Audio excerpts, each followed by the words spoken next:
నమస్కారం. శుభదినం కార్యక్రమానికి స్వాగతం. మేషరాశి నుంచి మీనరాశి వరకు ద్వాదశ రాశుల వారందరి ఫలితాలు ఈరోజు ఈ విధంగా ఉన్నాయి. ద్వాదశ రాశుల వారు ఈరోజు పాటించాల్సిన పరిహారాలు, తీసుకోవాల్సిన జాగ్రత్తలతో పాటు నేటి పంచాంగ వివరాలు, అలాగే నేటి వైశిష్ట్యం ఇత్యాది అంశాలన్నీ కూడా పూర్తిగా తెలియజేసేందుకు మనతో పాటు ఉన్నారు విశ్వవిద్యాలయ అగ్రశ్రేణి, తొలి మహిళ, జ్యోతిష్య, వాస్తుశాస్త్ర పట్టభద్ర, పంచాంగకర్త, జ్యోతిష్య మహోపాధ్యాయ, అలాగే జ్యోతిష శాస్త్రంలో PhD గోల్డ్ మెడలిస్ట్ అయినటువంటి డాక్టర్ ఇడ్పుగంటి పద్మజరాణి గారు.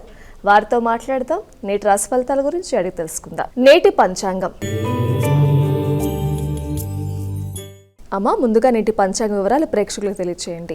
3/5/2025 శ్రీ విశ్వావసు నామ సంవత్సర ఉత్తరాయణం వైశాఖ మాసం శుక్లపక్షం శనివారం. సూర్యోదయం ఉదయం 5:30, సూర్యాస్తమయం సాయంత్రం 6:18, తిథి షష్ఠి ఉదయం 7:51, నక్షత్రం పునర్వసు మధ్యాహ్నం 12:34, యోగం శూల రాత్రి తెల్లవారుజామున 1:41, కరణము తైతిల ఉదయం 7:51, గరజ రాత్రి 7:28 వరకు, రాహుకాలం ఉదయం 8:42 నుంచి 10:18 వరకు, గుళిక్కాలం ఉదయం 5:30 నుంచి 7:06 వరకు, యమగండం మధ్యాహ్నం 1:30 నుంచి 3:06 వరకు, అభిజిత్ ముహూర్తం ఉదయం 11:29 నుంచి 12:20 వరకు, దుర్ముహూర్తం ఉదయం 5:30 నుంచి 6:21 వరకు, మరల 6:21 నుంచి 7:12 వరకు, అమృతకాలం ఉదయం 10:13 నుంచి 11:47 వరకు, వర్జం రాత్రి 8:40 నుంచి 10:18 వరకు. ఇది నేటి పంచాంగం. నేటి రాశి ఫలితాలు. మేషరాశి.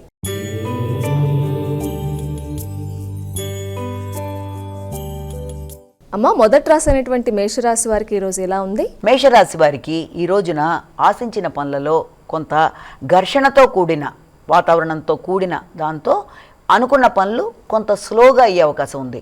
ముఖ్యంగా మీ యొక్క వ్యక్తిగత ఆలోచనల విషయంలో కొంత ఉద్వేగాలు అధికంగా ఉండడం, తద్వారా తల్లి కానీ కుటుంబంలో వ్యక్తులతో కానీ కొంత ఆలోచనలు, మీ ఆలోచనలు వాళ్ళ ఆలోచనలు ఒకే రకంగా ఉండకపోవడం వల్ల కొంత ఘర్షణకి లోనే అవకాశం ఉంది. ముఖ్యంగా సౌఖ్యత, అలాగే ఇంట్లో వాతావరణం, కొంత మనశ్శాంతి లోపం అనేది ఉంటుంది. దాన్ని అధిగమించే విధంగా ప్రయత్నాలు చేయాలి. అలాగే నూతన వాహనాలు, నూతన గృహాలు, స్థిరాస్తుల మీద కూడా దృష్టి సారిస్తారు. విద్యార్థులు విద్యకు సంబంధించిన విషయాల మీద సరియైన విధంగా దృష్టిని సారించుకుంటూ ముందుకు వెళ్ళాలి. వృషభ రాశి.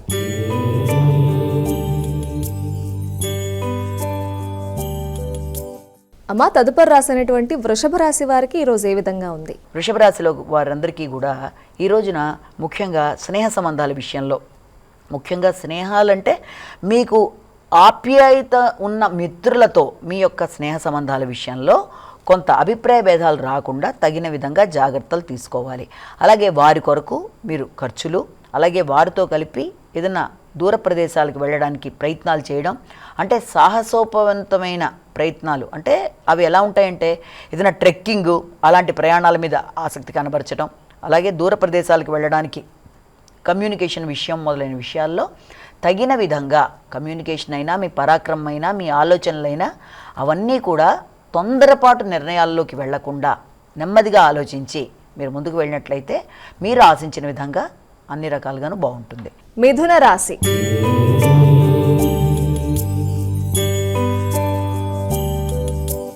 మిథున రాశి వారి ఫలితాలు ఎలా ఉన్నాయండి? మిథున రాశి వాళ్ళ విషయం కనుక మనం ఇక్కడ తీసుకున్నట్లయితే మిథున రాశి వాళ్ళకి ముఖ్యంగా వీళ్ళకి ఆలోచన విషయాల్లో, అంటే ఆర్థిక సంబంధమైన విషయాలు చాలా వరకు అనుకూలంగా ఉంటాయి.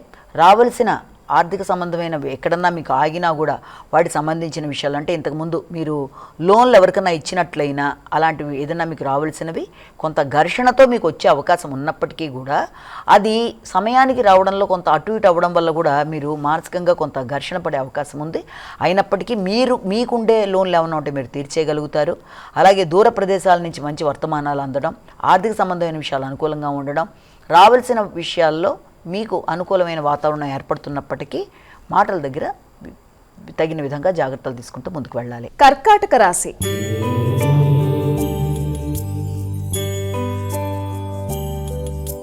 అమ్మ, కర్కాటక రాశి వారికి ఈరోజు ఎలా ఉండబోతోంది? కర్కాటక రాశి వాళ్ళ విషయంలో ఈ రోజున మీ యొక్క ఆలోచనలు కానీ, మీ నిర్ణయాలు కానీ చాలా ఫాస్ట్గా ఉంటాయి. అంటే డెసిషన్ మేకింగ్లో ఏదైతే అదైంది, నేను ఇలా చెయ్యాలి, నేను ఈరోజు నీ పని చేసి తీరాలి అన్న భావనలు, అలాగే నూతన వ్యక్తుల పరిచయాలు, వ్యాపార రంగంలో ఉండే వాళ్ళకి వ్యాపారాన్ని అభివృద్ధి పరుచుకునే దిశగా ఆలోచనలు చేయడం, దానివల్ల కొంత మానసికంగా కూడా కొంత చికాకులు లాంటివి ఉన్నప్పటికీ కూడా, అంటే మీరు ఎంత కష్టపడి పనిచేస్తున్నా కూడా అవతల పరిస్థితుల్లో అనుకూలతలు అనేవి కొంత తగ్గడం బట్టి వ్యాపార రంగంలో కావచ్చు, మీరు పనిచేస్తున్న కార్యాలయాల్లో కానీ అది కొంత స్లో అవ్వడం వల్ల కానీ, లేకపోతే అక్కడ వ్యక్తుల యొక్క ప్రవర్తన వల్ల కానీ మీరు కొంత ఘర్షణకి లోనవడం, అంటే మీరు పెట్టుకున్న విధంగా వెళ్ళడంలో కొంత ఇబ్బంది అనేది ఎదురైనప్పటికీ దాన్ని మీరు వీలైనంత వరకు ప్రశాంతంగా ఎదుర్కొంటూ ముందుకు వెళ్ళడం మంచిది. సింహరాశి.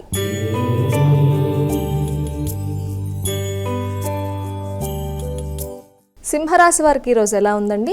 సింహరాశి వాళ్ళ విషయం తీసుకున్నట్లయితే ఈ సింహరాశి వాళ్ళకి ఎక్కువ ఆర్థిక సంబంధమైన పెట్టుబడుల కోసం ఆలోచనలు అనేవి అధికంగా చేస్తారు. ఇతరులకు ఇచ్చిన లోన్లు ఏదైనా ఉంటే అవి రావడం కష్టం అనేది ఒకటి గమనించుకుంటారు. అలాగే మీకు ఇప్పటిదాకా ఏదైనా దూర ప్రదేశాల కొరకు మీరు ప్రయత్నాలు చేసినట్లయితే, అంటే అది విద్యాపరమైన విషయాల్లో కావచ్చు, హయ్యర్ ఎడ్యుకేషన్ సంబంధించిన విషయాల్లో కావచ్చు, తల్లి పెద్దల యొక్క సలహా సంప్రదింపులతో వెడదాము, వారి యొక్క సపోర్ట్తో అనుకుంటూ ఆలోచిస్తూ ఆగిన వాటి గురించి ఈ రోజున నిర్ణయాలు తీసుకోవడం, అలాగే దానికి సంబంధించి వ్యక్తుల్ని కలవడానికి ప్రయత్నం చేయడం, ఆర్థిక సంబంధమైన విషయాలు ఇవన్నీ కూడా కొంత మీకు అనుకూలత సామాన్యంగా ఉన్నప్పటికీ కూడా మీరు పట్టుదలగా ఎలాగన్నా సరే నేను వెళ్ళాలి అన్న ప్రయత్నంలో చాలా ఇతరులను కలవడం, దానికి సంబంధించిన ఖర్చులు అవ్వడం మొదలైన వాటికి ఆస్కారం ఉంది. కన్యా రాశి.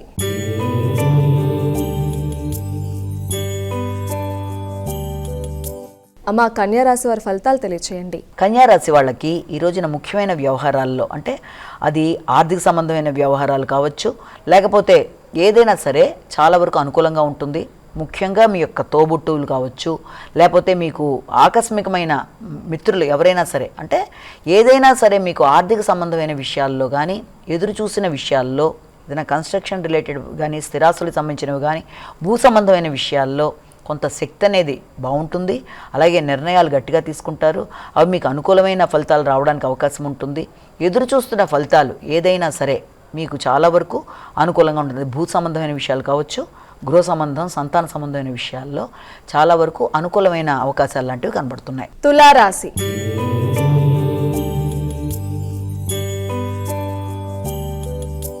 అమ్మ, తులారాశి వారికి ఈరోజు ఎలా ఉండబోతోంది? తులారాశి వాళ్ళకి ఈ రోజున ముఖ్యమైన కార్యక్రమాలు, అంటే అది వృత్తికి సంబంధించిన విషయాలలో, సాధారణంగా వృత్తి విషయాలలో మీకు ఎదుగుదల, అభివృద్ధి అనేది ఉన్నప్పటికీ కూడా దాంట్లో ఆదాయ మార్గాలు కావచ్చు, నూతన విషయాలు ఏదైనా సరే అది అనుకూలంగా ఉన్నప్పటికీ కూడా ముఖ్యంగా కుటుంబం, అంటే మీ కుటుంబ సభ్యులు కానీ, లేకపోతే మీ యొక్క మాటల వల్ల కానీ ఆ ఆర్థిక సంబంధమైన విషయాలలో కొంత ఇబ్బంది అనేది ఏర్పడే అవకాశం ఉంది. అంటే ఏదన్నా కొత్త ప్రాజెక్ట్స్, కొత్త వ్యక్తుల్ని మీరు రిక్రూట్ చేసుకునేటప్పుడు కానీ, లేకపోతే మీ యొక్క వ్యాపార సంస్థల్లో పనిచేసే వ్యక్తులతో కానీ, లేకపోతే మీరు పనిచేస్తున్న కార్యాలయాల్లో కానీ వ్యక్తులతో మీరు మాట్లాడేటప్పుడు, అంటే మైత్రి బంధాల విషయంలో కానీ, లేకపోతే మీ మాటల వల్ల కానీ అపార్థాలకి అవకాశం ఉంటుంది. కనుక వీలైనంతవరకు వృత్తి చేసే ప్రదేశాలలో, వృత్తికి సంబంధించిన విషయాలలో, అలాగే భాగస్వామ్య వ్యవహారాలలో, కుటుంబ వ్యవహారాలలో కూడా తగిన విధంగా జాగ్రత్తగా చూస్తూ ఆచితూచి వ్యవహరించుకుంటూ ముందుకు వెళ్ళినట్లయితే ఎలాంటి సమస్యనైనా అధిగమించగలుగుతారు. వృశ్చిక రాశి.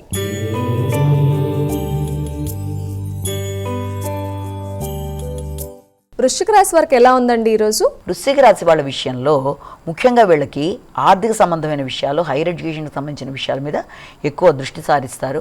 మీ మీద మీకు వ్యక్తిగత నమ్మకం పెరుగుతుంది.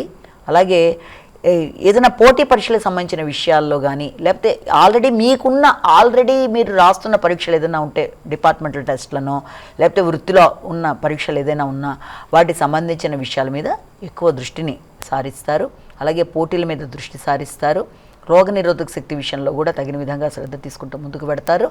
ఆర్థిక సంబంధమైన విషయాలలో చాలా కీలకమైన మార్పులకి అవకాశం ఉంది. ధనస్సు రాశి.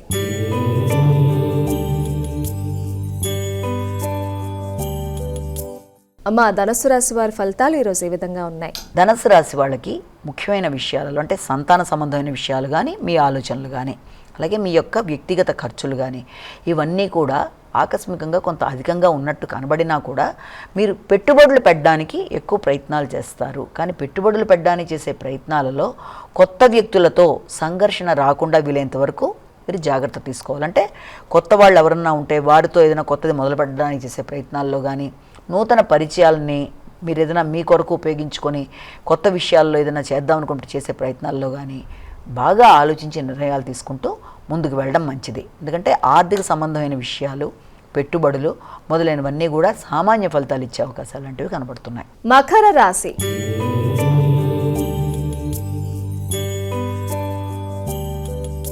మకర రాశి వారి రాశి ఫలితాలు తెలియచేయండి. మకర రాశి వాళ్ళకి ఈ రోజున మీకు సాంఘిక సంబంధాలు బాగుంటాయి, భాగస్వామ్య వ్యవహారాలు అనుకూలంగా ఉంటాయి. చేద్దామనుకుంటున్న కార్యక్రమాల్లో కొత్త విధానాలు, అంటే అది మీకు గృహానికి సంబంధించో వాహనానికి సంబంధించో రావాల్సిన లాభాలకు సంబంధించిన విషయాలు జీవిత భాగస్వామితో కలిసి వ్యాపార భాగస్వాములతో కలిసి కానీ మీరు చర్చించి చక్కటి నిర్ణయాలు తీసుకోవడానికి ఎక్కువ అవకాశం ఉంది. అయినప్పటికీ ఎక్కువ ఉద్వేగాలకు లోన్ కాకుండా, అంటే చేద్దాం అనుకుంటున్న పనిలో సడన్గా మీకు ఆత్మవిశ్వాసం తగ్గకుండా మీరు కార్యానికి చక్కగా రెడీగా ఉండి చేద్దాం అనుకుంటున్న కార్యక్రమం మీద పట్టుదలగా మీరు నిర్ణయం తీసుకుంటూ ముందుకు వెళ్ళే విషయాల్లో తగిన విధంగా జాగ్రత్తలు తీసుకుంటూ ముందుకు వెళ్తే అది మీకు అనుకూలంగా ఉంటుంది. కుంభరాశి.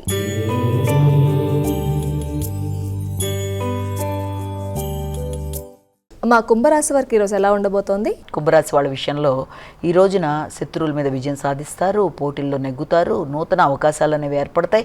ముఖ్యంగా ఏదన్నా ప్రదేశాల్లో, అంటే ఎక్కడన్నా ఇంటర్వ్యూలకి మొదలైన వాటికి కనుక మీకు అవకాశం ఉన్నట్లయితే దానికి వెళ్ళడానికి మీరు చేసే ప్రయత్నాలకి కొంతవరకు అనుకూలత అనేది ఉంటుంది. ఉన్నప్పటికీ కూడా ఆరోగ్య విషయంలో తగిన విధంగా శ్రద్ధ తీసుకోవాలి, రోగ నిరోధక శక్తిని పెంచుకోవాలి. శత్రువులు మిమ్మల్ని ఇబ్బంది పెట్టడానికి ప్రయత్నం చేసినప్పటికీ కూడా మీరు ఎలాగన్నా దాన్ని అధిగమించడానికి కష్టపడి మొత్తానికి కొత్త రకమైన విధానాల్లో మిమ్మల్ని మీరు ఇది చేసుకుంటూ ముందుకు పెడతారు. మీ స్కిల్స్ డెవలప్ అవ్వడానికి మీరు చేసే కార్యక్రమాలన్నీ కూడా మీకు అనుకూలంగా ఉంటాయి. మీనరాశి.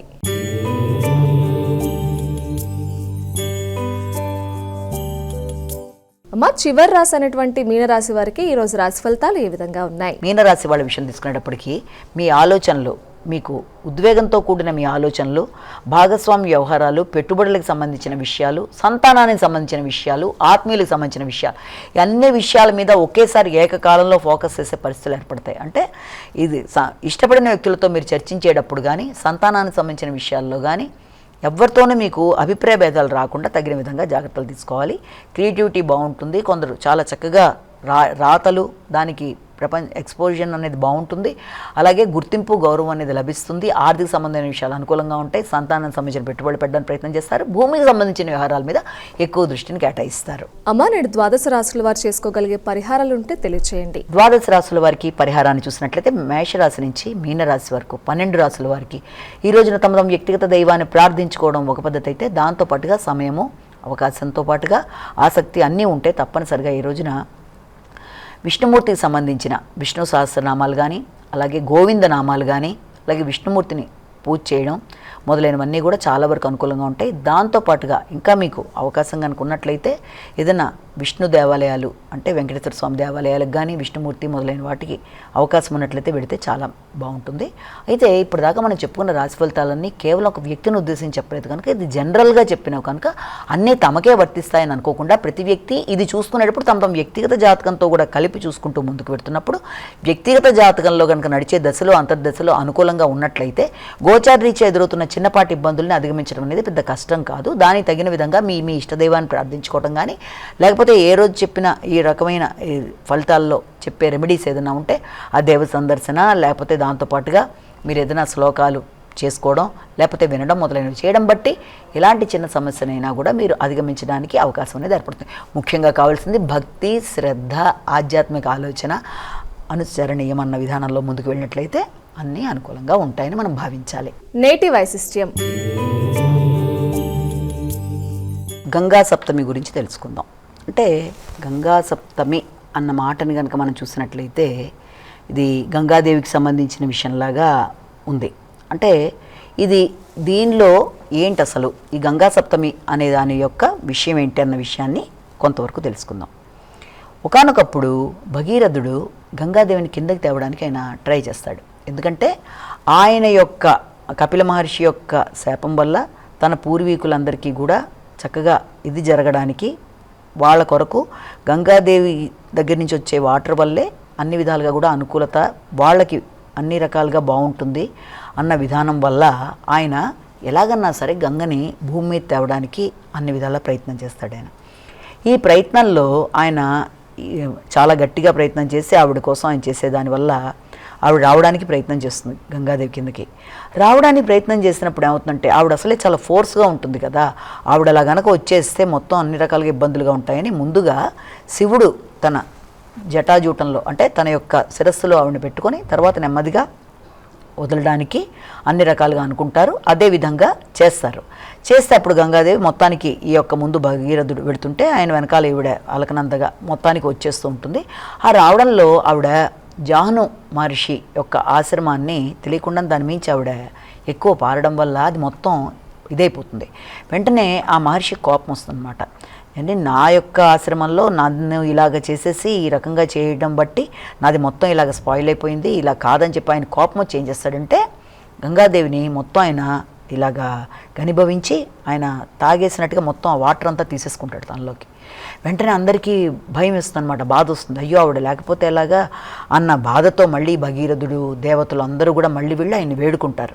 అయ్యా ఇలా అయితే ఎలాగా, మాకు ఈ సమస్య వల్ల మేము ఆవిడని తెచ్చుకుంటున్నాం కదా, తెస్తుంటే మీరేమో ఈ రకంగా చేయడం బట్టి ఆవిడది మాకు ఇలా అయిపోయింది, దయచేసి మాకు ఏదైనా మార్గం చూపించండి, ఇలా కాదని చెప్పంటే వాళ్ళందరూ అనేక విధాలుగా దేవతలందరూ మొత్తానికి ఆయన్ని ప్రే చేయడం వల్ల ఆయన ఏం చేస్తాడంటే అయితే సరే మీరు అని వాళ్ళందరి దానికి ఆయన యాక్సెప్ట్ చేసి ఆవిడ్ని అటు గంగాని మళ్ళీ బయటికి ఇది చేసేయడానికి ఆయన ఏం చేస్తాడంటే తన చెవిలోంచి ధారగా బయటికి పంపించేస్తాడు. అంటే ఆ రకంగా ఆవిడ బయటికి రావడం, అలాగే మొత్తానికి ఈ యొక్క భగీరథుడు ఏ ఉద్దేశంతో ఆవిడని తెచ్చుకున్నాడో ఆ రకమైన ప్రాబ్లం సాల్వ్ అవడం అవుతుంది.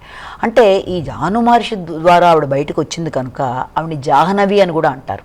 అలాగే శివుడి జటాజూటలను వచ్చింది కాబట్టి ఆవిడని ఈ జట అనే పేరుతో కూడా ఆవిడకి సంబంధించి అంటారు. అయితే ఈ రకంగా గంగాదేవి యొక్క ఇంపార్టెన్స్ని ఆవిడ వచ్చినది కూడా ఏంటంటే వైశాఖ మాసం ఈ యొక్క శుక్లపక్షంలో ఈ యొక్క సప్తమి తిథి నాడు ఆవిడ రావడం అనేది జరిగింది కాబట్టి దాన్ని ఈ యొక్క ఆవిడ గురించి చెప్పేప్పుడు ఏం చెప్తారంటే గంగా సప్తమి అన్న విషయాన్ని ఇక్కడ మాట్లాడతారు. గంగాదేవికి అనేకమైన పేర్లు ఉన్నాయి, అందులో జాహ్నవి అనే పేరు కూడా ఉంది. ఆ జాహ్నవి అనే పేరు రావడానికి కారణం ఏంటంటే జాహ్న మహర్షి యొక్క విధానంలో ఆయన దగ్గర నుంచి ఆవిడ ఈ ప్రవహించడం బట్టి ఆయన కోపగించుకొని ఆవిడని తీసుకోవడం బట్టి మళ్ళీ ఆయన చెవిలోంచి బయటకు వచ్చేసి భగీరథుడు మొదలైన వారి యొక్క ప్రేయర్స్ వల్ల ఆవిడకి ఆ రకమైన పేరు రావడం జరిగింది. సాధారణంగా చూస్తే గంగాదేవి యొక్క విశిష్టత మామూలుగా మనం ఎంత చెప్పినా కూడా తక్కువే. ఈ రోజున చేసే కార్యక్రమాల్లో జనరల్గా గంగాదేవిని పూజ చేయడం, గంగా నదిలో స్నానం చేయడం, గంగాదేవికి సంబంధించిన అష్టోత్తరాలు చేయడం, ముఖ్యంగా ఆవిడ పుట్టిన ప్రదేశాలన్నింటిలో అంటే మనకి ఇక్కడ చూస్తే అటు వారణాసిలో కానీ ఇటు పక్కన గంగోత్రిలో కానీ ఇంకా ఇక్కడ చూసినట్లయితే అలకనంద మొదలైన ప్రదేశాల్లో ఇవన్నీ చోట్ల కూడా అంటే ప్రయాగ అన్ని ప్రదేశాల్లో కూడా ఎక్కడెక్కడైతే గంగాదేవి ఉందో అక్కడ గంగకి హారతి ఇవ్వడం కానీ లేకపోతే గంగాదేవికి సంబంధించిన గంగా స్నానాలు చేయడం కానీ ఇవన్నీ చేయడం బట్టి ఏంటంటే వ్యక్తికి ఆధ్యాత్మిక పురోగతి ఏర్పడుతుంది అన్న భావన ఒకటి. సాధారణంగానే చాలా చాలా విశిష్టమైన నదిగా గంగా నదిని ఫస్ట్ చెప్తారు. అందుకే మనం ఏదైనా చెప్పేప్పుడు గంగే చ యమున గోదావరి అలా మనం చెప్పుకుంటూ వెళ్ళినప్పుడు 7 ప్రముఖ నదుల గురించి చెప్తున్నప్పుడు మొట్టమొదటి గంగా నది గురించి చెప్తారు. ఎందుకంటే గంగకుండే విశిష్టత అసలు దేనికి ఉండనంత గొప్పగా ఉంటుంది. గంగానది యొక్క చూసిన, గంగానదిలో స్నానం చేసిన, అలాగే గంగని మనం జలాన్ని తీసుకున్నా కూడా అనేక రకాల విషయాలలో అటు ఆధ్యాత్మిక విషయంలో కానీ ఇటు మానసికంగా కానీ అన్ని విధాలుగా కూడా వ్యక్తికి అభివృద్ధికరంగా ఉంటుంది అంటారు. అంటే కనీసం గంగానదిని చూసినా కూడా చాలా తరించిపోయినట్టు అయిపోతుంది అంటారు. అందుకనే చాలామంది ఏం చేస్తారంటే జీవితంలో ఒకసారన్నా కాశీ అన్న వెళ్ళాలి, లేకపోతే ఈ యొక్క ప్రయాగ వెళ్ళాలి అంటే గంగని చూడాలి అన్న ఉద్దేశంతో వ్యక్తులకి చాలా చాలా అభిలాష ఉండడానికి కారణం ఏంటంటే ఎన్ని రకాల దాంట్లోనైనా మనిషి ఎన్ని రకాల పాపాలు చేసినా, ఎన్ని రకాల ఇబ్బందులు పడ్డా, మానసికంగా ఇదైనా దేనికైనా సరే గంగానదిలో కనుక స్నానం చేయడం, గంగానదిని దర్శించటం, గంగా జలాన్ని తీర్థంగా తీసుకోవడం ఇవన్నీ కూడా అది చాలా పరమ పవిత్రమైన నదిగా గంగానదిని చెప్తారు. అలాగే చాలా విశాలమైన నదిగా మనం కనుక తీసుకుంటే ఈ యొక్క వారణాసిలో గంగానదిలో ఎంతోమంది విపరీతంగా స్నానాలు చేసి గంగానదికి సాయంత్రం ఎప్పటికీ గంగా హారతిలా ఇచ్చి గంగాకు సంబంధించిన విషయాలన్నింటిలో అంటే ఇవాళ ఈ గంగా సప్తమి నాడు కూడా స్పెషల్గా ఏం చేస్తారంటే దీన్ని నింబ సప్తమి అని కూడా అంటారు. అంటే వేపపూతకి సంబంధించి పూజ చేసుకుని ప్రసాదంలా కూడా కొందరు తీసుకుంటూ ఉంటారు. గంగాదేవికి పూజలు చేయడం, గంగకి హారతి ఇవ్వడం, గంగ యొక్క బ్లెస్సింగ్స్ తీసుకోవడం మొదలైనవన్నీ కూడా మనం ఈ యొక్క గంగా నదికి సంబంధించి మాట్లాడతాం. కాబట్టి ఈ గంగా సప్తమి నాడు గంగాదేవికి సంబంధించి శ్లోకాలు పఠించుకోవడం, అలాగే ఆవిడని ఆరాధించటం, ఎందుకంటే చాలా విశిష్ట స్థానం కలిగిన నదులుగా ముఖ్యంగా మనం చెప్పుకునే గంగా నది అని సంబంధించిన ఇది ఈ గంగా సప్తమి కనుక తప్పనిసరిగా ఆ జాహ్నవిని తలుచుకొని ఆమెని మనసా వాచా కర్మేణ ఆవిడని ఆలోచించుకొని గంగ దాకా వెళ్ళి స్నానం చేయలేకపోయినా మీరు ఇంట్లోనే ఉండి స్నానం చేసినా ఆవిడని తలుచుకొని స్నానం చేసి ఆవిడ ఆశీర్వచనాలు తీసుకున్నట్టుగా భావన చేసినట్లయితే అనుకూలంగా ఉంటుంది. నమస్కారం. వీక్షించారు కదండి, ఇది ఈనాటి శుభదినం కార్యక్రమం. తిరిగి రేపటి కార్యక్రమంలో మళ్ళీ కలుసుకుందాం. అంతవరకు సెలవు. నమస్కారం.